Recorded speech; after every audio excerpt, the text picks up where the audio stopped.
Appena pochi giorni fa aveva diretto i solisti veneti a Bressanone. Il 14 settembre era previsto un altro concerto nella chiesa di Santa Caterina di Padova, ma quello del 2 settembre rimarrà la sua ultima esibizione pubblica.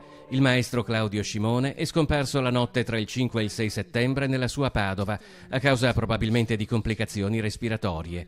Questa estate una rovinosa caduta gli aveva procurato la rottura di alcune costole. Scimone aveva 83 anni. Nel 1959 aveva fondato a Padova l'Orchestra da Camera I Solisti Veneti, protagonisti di oltre 6.000 concerti in tutto il mondo, con un repertorio che spaziava dal 1500 alla contemporaneità, passando per il Settecento veneto.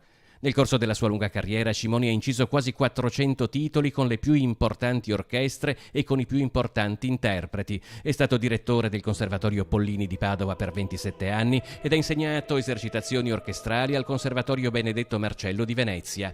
Innumerevoli i premi e i riconoscimenti conseguiti, dal Grammy Award di Los Angeles al Grand Prix du Disque di Parigi, fino al titolo di Cavaliere di Gran Croce Ordine al Merito, con la medaglia d'oro al merito per l'arte e la cultura da parte del Presidente della Repubblica.